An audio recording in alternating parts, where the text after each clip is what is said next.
پیارا قرآن ہمارا آنکھوں کا تارا، پیارا قرآن ہمارا آنکھوں کا تارا، دنیا میں آخرت میں اپنا سہارا۔ الحمدللہ رب العالمین والصلاة والسلام علی سید الانبیاء والمرسلین، اما بعد فاعوذ باللہ من الشیطان الرجیم، بسم اللہ الرحمن الرحیم۔ الصلاة والسلام علیک یا رسول اللہ وعلی آلک واصحابک یا حبیب اللہ، الصلاة والسلام علیک یا نبی اللہ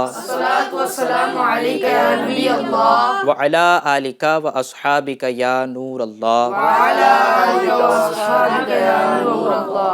پیارے بچوں اور ایف جی این چینل کے ناظرین، ہم لے کر آئے ہیں پھر سے سلسلہ پیارے بچے اور ہمارا قرآن۔ آئیے پروگرام کو اسٹارٹ لیتے ہیں درود پاک کی فضیلت سے۔ نبی پاک صلی اللہ تعالی علیہ وآلہ وسلم نے ارشاد فرمایا، زینوا مجالسکم بالصلاۃ علیہ فإن صلاتکم علیہ نور لکم یوم القیامہ۔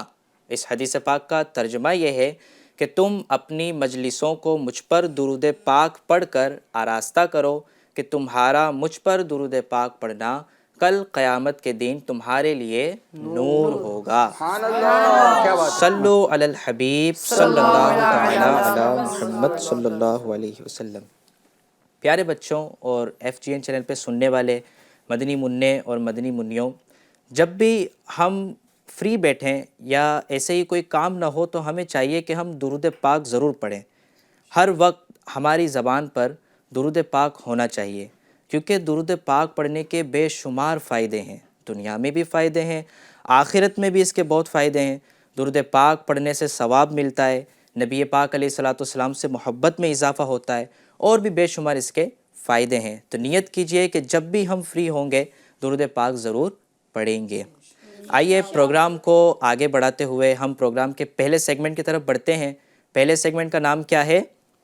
تلاوت قرآن کریم۔ جی قاری صاحب۔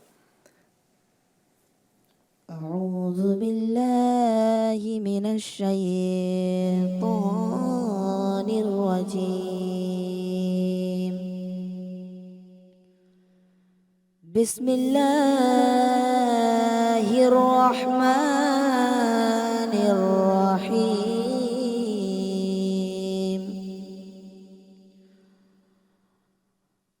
اقم الصلاة لدلوک الشمس إلى غسق الليل وقرآن الفجر إن قرآن الفجر كان مشهودا ومن الليل فتهجد به نافلة لك عسى أن يبعثك ربك مقاما محمودا وقل رب أدخلني مدخل صدق وأخرجني مخرج صدق واجعل لي من لدنك سلطانا نصيرا وقل جاء الحق وزهق الباطل إن الباطل كان زهوقا وننزل من القرآن ما هو شفاء ورحمة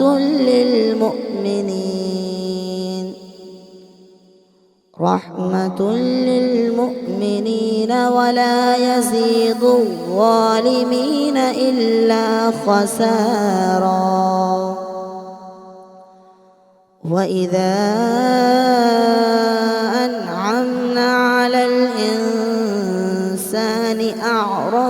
وأنا بجانبه وإذا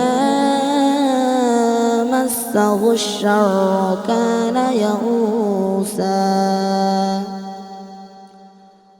قل كل يعمل على شاكلته فربكم أعلم بمن هو أهدى سبيلا آمنت بالله صدق الله العظيم. ماشاء اللہ بہت ہی زبردست آپ نے تلاوت کی.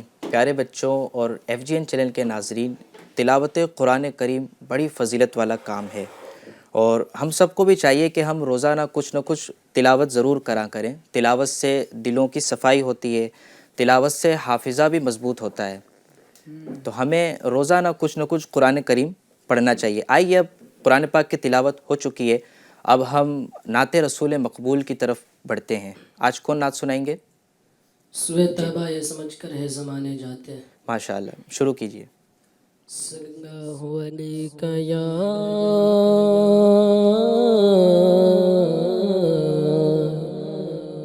رسول اللہ وسلم علیک یا حبیب اللہ. پڑھیے صلی اللہ علیک یا رسول اللہ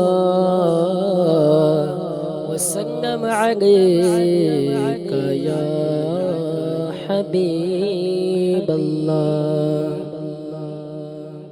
سورۃ بائے سمجھ کر ہے زمانے جاتے، سورۃ بائے سمجھ کر ہے زمانے جاتے، سورۃ بائے سمجھ کر ہے زمانے جاتے، سورۃ بائے سمجھ کر ہے زمانے جاتے.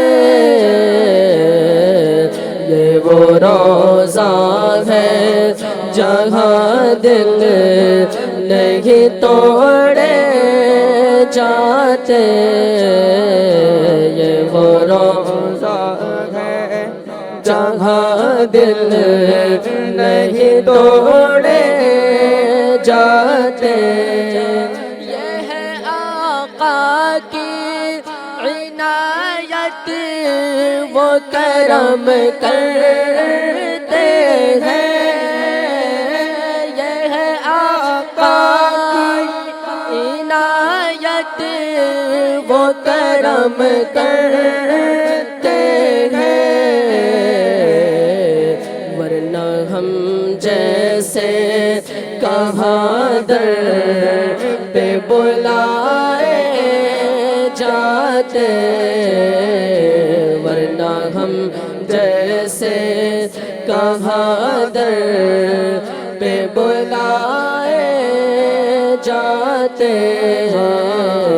یہ وہ روزہ ہے جہاں دل نہیں توڑے جاتے. رتبے سرکار کی کیا خلق سے جانے جاتے، رتبے سرکار کی کیا خلق سے جانے جاتے. سب پہ اسرار الہی نہیں کھولے جاتے ہیں، سب پہ اسرار الہی نہیں کھولے جاتے. سورۃ بائے سمجھ کر ہے زمانے جاتے، یہ روزہ ہے جہاں دل نہیں توڑے جاتے، نور کی حد میں فقط نور ہی جا سکتا ہے، نور کی حد میں فقط نور ہی جا سکتا ہے، صرف اگر ہوتے بشر عرش پہ کیسے جاتے ہیں، صرف اگر ہوتے بشر عرش پہ کیسے جاتے ہیں، یہ وہ روزہ ہے جہاں دل نہیں توڑے جاتے، چشمے باطن سے مدینے کے نظارے دیکھو، چشمے باطن سے مدینے کے نظارے دیکھو، صرف اگر آنکھوں سے منظر نہیں دیکھے جاتے، صرف اگر آنکھوں سے یہ منظر نہیں دیکھے جاتے، صورت بائیں سمجھ کر ہے زمانے جاتے، یہ وہ روزہ ہے جہاں دل نہیں توڑے جاتے، صورت بائیں سمجھ کر ہے زمانے جاتے۔ کیا بات ہے، کیا بات ہے، ماشاءاللہ، بہت ہی لاجواب اور پیارا کلام۔ اللہ تعالیٰ ہم سب کو مدینہ پاک کی حاضری نصیب فرمائے۔ آمین۔ کلام میں کتنی پیاری بات کی گئی بچوں کہ کچھ چیزیں ظاہری آنکھوں سے ہم نہیں دیکھ سکتے، چشم باطن کا مطلب ہوتا ہے دل کی آنکھوں سے۔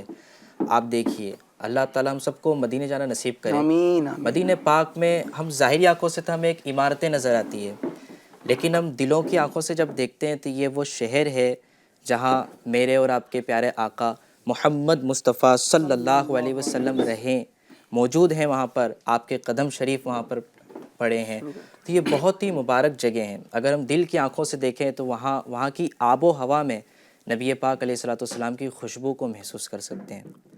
اللہ تعالیٰ ہم سب کو مدینہ پاک کی حاضری نصیب فرمائے۔ پیارے بچوں، اب ہم بڑھتے ہیں اپنے اگلے سیگمنٹ کی طرف۔ اس سیگمنٹ کی طرف بڑھنے سے پہلے ہم اپنے پروگرام میں آئے مہمان کا تعارف کرتے ہیں۔ ہمارے ساتھ موجود ہیں مولانا صوبان مدنی صاحب۔ ہم اس پروگرام میں ان کا ویلکم کرتے ہیں۔ یہ اس پروگرام میں ہمیں نئی نئی معلومات اور نئی نئی باتیں بتاتے ہیں۔ تو آئیے ہم بڑھتے ہیں اپنے پروگرام کے اگلے سیگمنٹ کی طرف۔ سیگمنٹ کا نام کیا ہے؟ معلومات اور تربیت۔ معلومات اور تربیت۔ جی صوبان بھائی، خیریت سے ہیں آپ؟ الحمدللہ رب العالمین علی کل حال۔ آج آپ ہمارے ناظرین کو کس ٹاپک پر سنانا چاہیں گے؟ آج انشاءاللہ عز و جل ہم حضرت ابراہیم علی نبینا علیہ الصلوۃ والسلام کا تذکرہ سنیں گے، ماشاءاللہ۔ اور حضرت ابراہیم علیہ السلام کا تذکرہ قرآن پاک میں کیسے ہے، کیا ہے، جی۔ اور مہمان کے حوالے سے بھی ان کے پاس مہمان آیا کرتے تھے، مہمان نوازی کے حوالے سے بھی ان کی کچھ باتیں مشہور ہیں۔ سب سے پہلے ہم حضرت ابراہیم علیہ الصلوۃ والسلام کا تعارف سن لیتے ہیں۔ جی آئیے انشاءاللہ۔ الحمدللہ رب العالمین والصلاۃ والسلام علی سید المرسلین، اما بعد فاعوذ باللہ من الشیطان الرجیم، بسم اللہ الرحمن الرحیم۔ پیارے بچوں اور FGN چینل کے ناظرین، حضرت ابراہیم علی نبینا علیہ الصلوۃ والسلام یہ اللہ پاک کے برگزیدہ نبی تھے، یہ اللہ پاک کے برگزیدہ نبی تھے، اور ان کے بعد بھی ان کی نسلوں میں نبیوں کا تسلسل چلتا رہا۔ آپ نے حضرت یعقوب علیہ السلام کا نام سنا ہوگا، اسی طرح آپ نے حضرت یوسف علی نبینا علیہ الصلوۃ والسلام کا نام سنا ہوگا، تو یہ حضرت ابراہیم علیہ نبینا علیہ الصلوۃ والسلام کے بعد کے ہیں. حضرت ابراہیم علیہ نبینا علیہ الصلوۃ والسلام کے حوالے سے ایک پوری قرآن پاک کے اندر سورہ بھی نازل ہو چکی ہے. حضرت ابراہیم علیہ السلام کے حوالے سے قرآن میں کیا لکھا ہوا ہے؟ جی جیسا کہ آپ نے فرمایا کہ پوری صورت بھی ان کے نام سے نازل ہوئی ہے. ان کا کوئی ایسا مشہور واقعہ سننے میں آتا ہے کہ مہمان والا کوئی واقعہ ہے؟ اس واقعے کی طرف ہم بعد میں بڑھیں گے. جی. اس سے پہلے حضرت ابراہیم علیہ السلام کی جو ولادت ہے، ان کی ولادت کے پیچھے بھی ایک انوکھا سا واقعہ ہے. اچھا. انشاءاللہ ہم اس واقعے کو پہلے بچوں کے سامنے انشاءاللہ پیش کریں گے. بچوں یہ واقعہ بہت دلچسپ ہے، سننے لائق ہے. اس میں ہمارے لیے سیکھنے کی بہت ساری چیزیں بھی ہیں. اللہ سے ہمارا یقین بھی مضبوط ہو جائے گا انشاءاللہ. نمرود بن کنعان، نمرود ایک بادشاہ تھا، آپ کو پتا ہے نا. نمرود ایک بادشاہ تھا. یہ بادشاہ جو نا وہ بڑا ظالم و جابر تھا، بڑا ظالم تھا. یہ لوگوں پر ظلم کرتا تھا. بادشاہ کا تذکرہ جب بھی آتا ہے آپ کے ذہن میں تاج کا تصور بھی آتا ہوگا. تاج جو بادشاہ سر پہ پہنتے ہیں، ہے نا. سب سے پہلے سر کا تاج جو ہے وہ اسی نے رکھا تھا، نمرود نے سر کا تاج پہننا سٹارٹ کیا تھا. یعنی اس کے بعد بادشاہوں میں یہ رواج چل چکا کہ جو بھی بادشاہ ہوگا وہ سر کا تاج پہنے گا. نمرود نے ایک خواب دیکھا کہ ایک ستارہ طلوع ہوا اور اس کی روشنی کے سامنے ایک ستارہ یعنی تارا طلوع ہوا اور اس کی روشنی کے سامنے جتنے آفتاب و مہتاب یعنی سورج چاند سب کیا ہو گئے؟ پیکے پڑ گئے، ہے نا. سورج چاند دونوں پیکے پڑ گئے. اب جب یہ خواب دیکھا تو بڑا حیران ہوا یار کہ یہ کیسا خواب ہے. تو اس نے خواب کی تعبیر دریافت کی. جو خواب کی تعبیر بتانے والے ہیں ان سے خواب کی تعبیر دریافت کی. تو معبرین نے یہ بتایا، تعبیر بتانے والوں نے یہ بتایا کہ اس سال تیری سلطنت میں ایک لڑکا، ایک فرزند ایسا پیدا ہوگا جو تیری ملک کو، جو تیری جو سلطنت ہے، بادشاہت ہے، اس کے زائل ہونے کا سبب بنے گا. یعنی تیری سلطنت اس لڑکے کی وجہ سے کیا ہو جائے گی؟ ختم ہو جائے گی. اب یہ تو بڑا ظالم بادشاہ تھا، نمرود تو بڑا ظالم تھا. تو اس نے کیا کہا؟ حکم دیا کہ جتنے لڑکے پیدا ہوں سب کو کیا کر دیے جائیں؟ مار دیے جائیں. سب کو مار دیے جائیں. اب لوگوں نے یہ کام شروع کیا، یعنی سب جتنے لڑکے پیدا ہوتے تھے ان کو مارنا سٹارٹ کیا. اب تقدیر الہی ہے نا، اللہ جس کو رکھے اس کو کون چکے، ہے نا. تو ہوا یوں کہ حضرت ابراہیم علیہ نبینا علیہ الصلوۃ والسلام کی جو والدہ تھی، ان کی جو امی جان تھی، وہ کم عمر تھی. تو حمل ٹھہرا لیکن لوگوں کو اس کے بارے میں پتہ نہیں چلا. حاملہ تھی، امید سے تھی، لیکن لوگوں کو اس کے بارے میں پتہ نہیں چلا، ہے نا.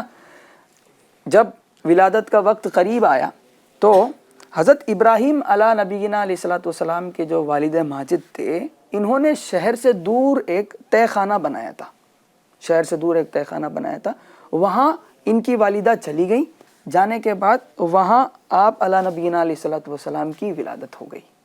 یعنی نمرود نے جو منصوبہ باندھا تھا کہ سب کو کیا کرنا ہے؟ مار ڈالنا ہے جتنے لڑکے پیدا ہوں، لیکن وہ والا معاملہ حضرت ابراہیم علیہ الصلوۃ والسلام کے ساتھ نہیں ہو پایا. تقدیر الہی غالب آ گئی اور یہ والا معاملہ نہیں. جس کو اللہ رکھے اسے کون چکے.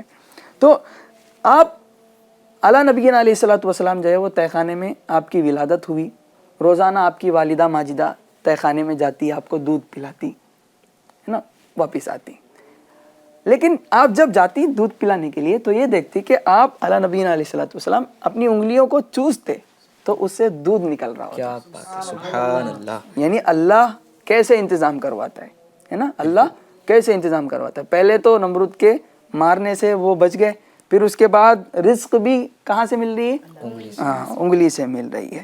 تو ایسا ہوا اور آپ علیہ نبینا علیہ الصلوۃ والسلام اس دودھ سے جو آپ انگلی سے پیا کرتے تو آپ کی جو گروتھ ہے، آپ کی جو نمائش ہے، نشو نما ہے، وہ بہت تیزی سے بڑھتی. ایسا نہیں کہ نارمل بچوں کی طرح ہے. یعنی نارمل بچے کیا ہوتے ہیں؟ 1 سال میں اتنے ہو گئے، 2 سال میں اتنے ہو گئے. آپ علیہ نبینا علیہ الصلوۃ والسلام کا نشو نما ایسا نہیں تھا. اس دودھ کی برکت سے آپ علیہ نبینا علیہ الصلوۃ والسلام بہت تیزی کے ساتھ بڑھتے تھے. ہم نے مہمان نوازی کا بھی ان کے حوالے سے سنا کہ آپ بڑے مشہور مہمان نواز تھے، مہمان نوازی میں بڑے مشہور تھے. جی. تو قرآن پاک میں جیسے کہ آپ نے بتایا جی. کمال بھائی، قرآن پاک میں آپ کی مہمان نوازی کا تذکرہ 2 جگہ پر آیا. کتنی جگہ پر؟ 2 جگہ پر. مہمان نوازی سمجھتے ہیں نا کسے کہتے ہیں؟ جی سمجھتے ہیں نا؟ ہاں، مہمان نوازی کا تذکرہ 2 مرتبہ قرآن پاک میں آیا. ایک مرتبہ تو سورہ زاریات میں تفصیل کے ساتھ، سورہ زاریات کے اندر تفصیل کے ساتھ ان کی مہمان نوازی کا تذکرہ سورہ زاریات کے اندر موجود ہے. تو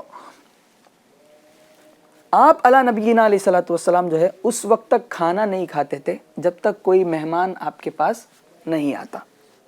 جب تک آپ کے دسترخوان میں کوئی مہمان نہیں بیٹھتا تو تب تک آپ کھانا تناول نہیں فرماتے. یہ مہمان نوازی کے آداب میں سے بھی آتا ہے کہ پہلے مہمان کھانا شروع کرے، اس کے بعد انہوں نے فکس کر لیا تھا کہ مہمان آئیں گے کھائیں گے پھر میں کھاؤں گا.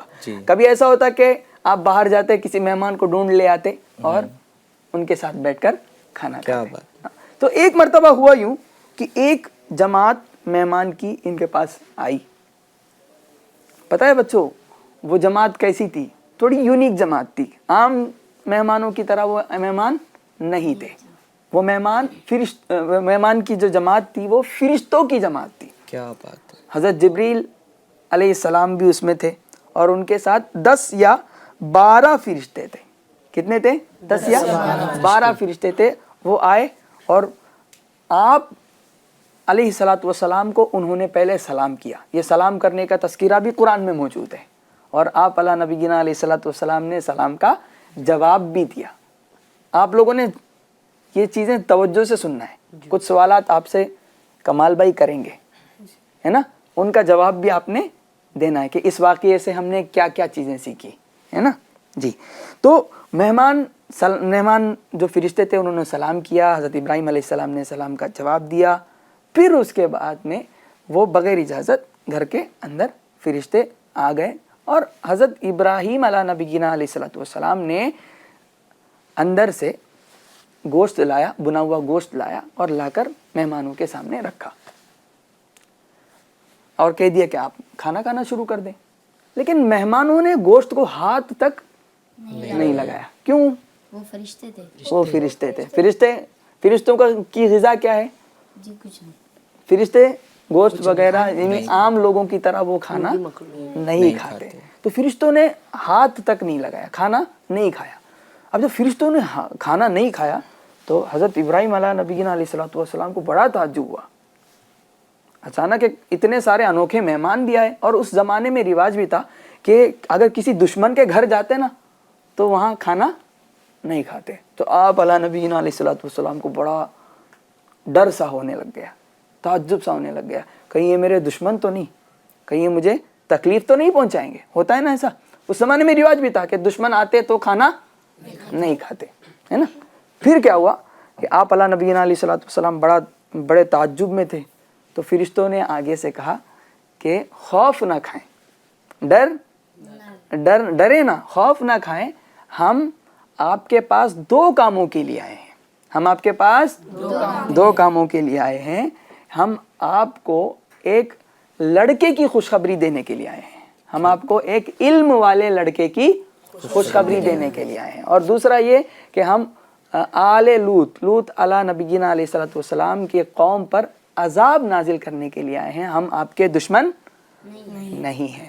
تو اللہ تبارک و تعالیٰ نے اس پورے واقعے کو 2 جگہ بیان کیا ہے، لیکن سورہ زاریات کے اندر پیارے بچوں تفصیل کے ساتھ یہ واقعہ بیان کیا گیا. قرآن کریم میں ہمیں حضرت ابراہیم علیہ السلام کے واقعات اور ان کا ذکر ملتا ہے. جی ماشاء اللہ سبحان بھائی، آپ نے بہت ہی دلچسپ معلومات حضرت ابراہیم علیہ السلام کے حوالے سے دی. اب میں چاہوں گا کہ جو ہم نے سنا ہے اسی میں سے کچھ بچوں سے سوالات بھی ہم کر لیتے ہیں. اچھا، یہاں پر میں ایک چیز واضح کر دوں کہ پیارے بچوں، آپ نے سنا کہ آپ کو ایک لڑکے کی، علم والے لڑکے کی خوشخبری دی گئی. آپ کو معلوم ہے وہ لڑکا کون ہے؟ جی نہیں، وہ حضرت اسحاق علیہ نبینا علیہ الصلوۃ والسلام. کون ہے؟ حضرت ابراہیم علیہ الصلوۃ والسلام کو جس بچے کی خوشخبری دی گئی تھی وہ کون تھے؟ حضرت سیدنا اسحاق علی نبینا علیہ الصلوۃ والسلام. پھر ان کے جو صاحبزادے ہیں وہ کون ہیں؟ حضرت یعقوب علیہ السلام. پھر اس کے بعد جو ان کے صاحبزادے ہیں وہ کون ہیں؟ حضرت یوسف حضرت یوسف علیہ السلام. اور حضرت یوسف علی نبینا علیہ الصلوۃ والسلام کے حوالے سے بھی قرآن پاک میں ایک سورہ نازل کی گئی ہے. جی آئیے سوالات کی طرف بڑھتے ہیں ہم. جی پروگرام کا ٹائم بھی ختم ہونے والا ہے. تو اب تک جو ہم نے سنا حضرت ابراہیم علیہ الصلوۃ والسلام کے حوالے سے، تو آپ علیہ الصلوۃ والسلام کی پیدائش سے پہلے جو واقعہ ہے بادشاہ کا، اس بادشاہ کا نام کون بتائے گا؟ آپ بتائیے. نمرود. نمرود. ماشاء اللہ، ویری گڈ. یعنی آپ کی توجہ ہے. آپ بھی کوئی سوال؟ جی یہ بتائیں کہ حضرت ابراہیم علی نبینا علیہ الصلوۃ والسلام کے پاس فرشتے آئے تھے، ہے نا؟ تو وہ کس شکل میں آئے تھے؟ انسانی شکل میں. انسانی شکل میں آئے تھے. انسانی شکل میں آئے تھے. اور فرشتے انسانی شکل اختیار کر سکتے ہیں، لیکن وہ انسانوں کی طرح کھانا نہیں کھاتے. یہاں تک کہ روایتوں میں آتا ہے کہ حج کے ایام جب ہوتے ہیں، یعنی حج کا دن جب ہوتا ہے کمال بھائی، تو ان ایام میں فرشتے انسانوں کی شکل میں لوگوں کے پاس آتے ہیں. اور کبھی ایسا بھی ہوتا ہے کہ ان کو تھوڑا سا امتحان میں مبتلا کر دیتے ہیں، ہے نا؟ تھوڑی سی ان کو آزمائش میں ڈال دیتے ہیں، دیکھتے ہیں کہ یہ ہیلپ کرتے ہیں کہ نہیں. صحیح ہے نا؟ یعنی فرشتے آتے ہیں انسان کی شکل میں، تھوڑی سی مدد مانگتے ہیں یا پھر کچھ نہ کچھ ان سے ہیلپ لیتے ہیں، اور لوگوں کو دیکھتے ہیں، امتحان لیتے ہیں کہ حج پہ آئے ہیں کہ کیا کچھ بھلائی والا کام ساتھ میں کرتے ہیں کہ نہیں. ہے نا؟ روایتوں میں اس طرح کا بھی ملتا ہے کہ فرشتے انسانی شکل میں آتے ہیں اور آ کر لوگوں سے کیا لیتے ہیں؟ امتحان لیتے ہیں. جی اچھا، فرشتوں کی بات ہوئی تو آپ میں سے ایک سوال میں کروں گا. آپ میں سے کوئی یہ بتائے گا کہ فرشتوں کے سردار کا کیا نام ہے؟ ابھی ذکر بھی ہوا تھا. جی آپ بتائیے، مائک میں بولیے. حضرت جبریل علیہ السلام. ماشاء اللہ، سبحان چلو میں اللہ. ایک اور سوال کیے دیتا ہوں کہ جب فرشتے آئے تھے تو انہوں نے کیا کیا تھا سب سے پہلے؟ حضرت ابراہیم علیہ الصلوۃ والسلام کو سلام کیا تھا. ویری گڈ، ماشاء اللہ. حضرت ابراہیم علیہ نبینا علیہ الصلوۃ والسلام کو سلام کیا تھا، اور آپ علیہ نبینا علیہ الصلوۃ والسلام نے بھی ان ریٹرن سلام کا جواب دیا تھا. اچھا، کوئی سلام کا صحیح طریقہ مجھے بتائیں کر کے. ہیں آپ میں سے کوئی جو سلام کا صحیح طریقہ؟ بالکل کچھ چیزیں میں اس کے بعد آپ کو بتاؤں گا انشاءاللہ. آپ تو بول رہے ہیں، کسی اور کو بھی موقع دیں. چلیں آپ بولیں گے آپ. چلے سید صاحب بھی ہیں ماشاءاللہ. سید صاحب سے ہم سلام کا طریقہ سنتے ہیں. جی السلام علیکم ورحمۃ اللہ وبرکاتہ. ماشاءاللہ، السلام علیکم ورحمۃ اللہ وبرکاتہ. جی کوئی اور ہیں جو جواب بتائیں گے کیسے دینا ہے؟ جی ماشاءاللہ. ہمارے وعلیکم نعت خواں السلام ورحمۃ اللہ وبرکاتہ. پھر سے ریپیٹ کریں. وعلیکم السلام ورحمۃ اللہ وبرکاتہ. وعلیکم السلام ہے کیا ہے؟ وعلیکم السلام. اچھا، وعلیکم یہ کہہ رہے ہیں وعلیکم السلام ہے. جی آپ میں سے کوئی صحیح طریقہ بتائیں گے یا ان کا صحیح ہے؟ ان کا صحیح ہے. ان کا صحیح ہے. آپ کیا کہتے ہیں؟ وعلیکم السلام ورحمۃ اللہ. وعلیکم السلام. اچھا، ایسا اور کوئی ہے جو دوسرا طریقہ کوئی ہو تو بتائیں. وعلیکم السلام. اچھا، میم کے اوپر زبر نہیں پیش ہے؟ اچھا صحیح، انہوں نے صحیح بتایا. السلام علیکم ورحمۃ اللہ وبرکاتہ. وبرکاتہ بھی نہیں، وبرکاتہ ہے نا. اور جواب کا طریقہ کیا ہے؟ وعلیکم السلام. میم کے اوپر کیا ہے؟ پیش ہے. سلام میں پہل کرنا یہ سنت ہے. سلام کا جو ثواب ہے نا وہ 100 میں 100 ثواب ملتے ہیں، 100 نیکیاں ملتی ہے. لیکن اس کو جو تقسیم کیا گیا نا وہ بہت اچھے سے کیا گیا. کیسے؟ جو سلام میں پہل کرتا ہے نا اس کو 90 نیکیاں ملتی ہیں. بچا ہوا 10 کس کو ملتی ہے؟ بچی نیکیاں. تو ہم جب سلام کریں تو کوشش کریں کہ آگے سے پہل کر کے ہم پہلے سلام کریں. اچھا کمال بھائی، جی ابھی کسی نے مجھے سلام کیا تھا تو انداز ان کا صحیح نہیں تھا سلام کرنے کا. تو میں نے اس کی میننگ دیکھے تو اس کا میننگ نکلا تمہارے 2 پہاڑی بکرے. وعلیکم السلام. یعنی انہوں نے اس طرح سلام کیا وعلیکم السلام. وعلن کا مطلب ہوتا ہے پہاڑی بکرا. تو اس سے معنی کیا ہوا؟ تمہارے 2 پہاڑی بکری بکرے. یعنی عربک جو ہے نا وہ بہت سینسیٹیو ہے, سینسیٹیو لینگویج ہے. تو ہمیں کوشش یہ کرنا چاہیے کہ جو صحیح طریقہ ہے وہ سیکھیں پھر سلام کریں, ہے نا. اور مدنی قاعدے کا وہ اپلیکیشن بھی ہے جی پلے اسٹور کے اندر, آپ وہاں سے ڈاؤن لوڈ بھی کر سکتے ہیں. اور اس کے اندر آپ سبق نمبر 22 میں جائیں گے تو السلام علیکم ورحمۃ اللہ وبرکاتہ, اس کا صحیح تلفظ بھی ناظرین موجود ہے. اور میں ایک مرتبہ صحیح تلفظ بیان کیے دیتا ہوں, بالکل آپ اس کو توجہ سے سنیں اور اس کو ہو سکے تو ریپیٹ کر لیں. السلام علیکم ورحمۃ اللہ وبرکاتہ. السلام علیکم ورحمۃ اللہ وبرکاتہ. اور جواب ہم اس طرح دیں گے وعلیکم السلام. وعلیکم السلام نہیں ہے, وعلیکم السلام ورحمۃ اللہ وبرکاتہ. ہاں ایک چیز یہ بھی واضح کرنا تھا کمال بھائی کہ جب ہم نارملی ایک دوسرے کو میسیجز کرتے ہیں تو عربک کے کئی ایسے لیٹرز ہیں جن کا سبسٹیٹیوٹ آپ کو الگ ہوتا ہے, نہیں ملے گا, نہیں ملتا, انگلش میں نہیں ملے گا. عین ہے, اس کا سبسٹیٹیوٹ آپ کو نہیں ملے گا. تو آپ کو یہ کرنا چاہیے SALAM. دارالفتہ اہل سنت کا اس پر فتویٰ بھی ہے کہ سلام لکھ کر بھیجیں, SALAM پوری اسپیلنگ نہ لکھیں, AS جو لکھتے ہیں جی, السلام علیکم اس طرح جو لکھتے ہیں, کیونکہ بہت سارے لیٹرز ہیں جن کا سبسٹیٹیوٹ جو ہے نا وہ آپ کو انگلش میں نہیں ملے گا, ہے نا, آپشن جس کا آپ کو انگلش میں نہیں ملے گا. تو اس طرح SALAM سلام. اور ریٹن میں وہ بھی کہتے ہیں SALAM. تو سلام کا جو تقاضے ہیں وہ پورے ہو جائیں گے. شرعی طور پر سلام اور جواب کہلائے گا. پیارے بچوں, ہم نے آج حضرت ابراہیم علیہ السلام کا تعارف بھی سنا اور سلام کے حوالے سے بھی بہت پیاری پیاری باتیں سنی. سلام کا صحیح طریقہ سنا, کیسے ہمیں سلام کرنا ہے. اور حضرت ابراہیم علیہ السلام کے حوالے سے بھی بہت کچھ نئی نئی باتیں ہمیں معلوم ہوئی. اور ہمارے پروگرام کا وقت بھی اب ختم ہو رہا ہے, اس لیے پروگرام کو ہم اختتام کی طرف لے جاتے ہیں. آئیے آخر میں اللہ تعالیٰ کی بارگاہ میں دعا کرتے ہیں. اللہ تبارک و تعالیٰ ہمیں کہنے سننے سے زیادہ عمل کرنے کی توفیق عطا فرمائے. جو کچھ بھی ہم نے بیان کیا اس میں غلطی ہو اسے معاف فرمائے اور اسے اپنی بارگاہ میں قبول فرمائے. آمین بجاہ النبی الامین صلی اللہ علیہ وسلم. FGN چینل کے ناظرین, ملتے ہیں پھر اگلے ایپیسوڈ میں. تب تک کے لیے FGN چینل دیکھتے رہیے. پیارا قرآن ہمارا آنکھوں کا تارا, پیارا قرآن ہمارا آنکھوں کا تارا, دنیا میں آخرت میں اپنا سہارا.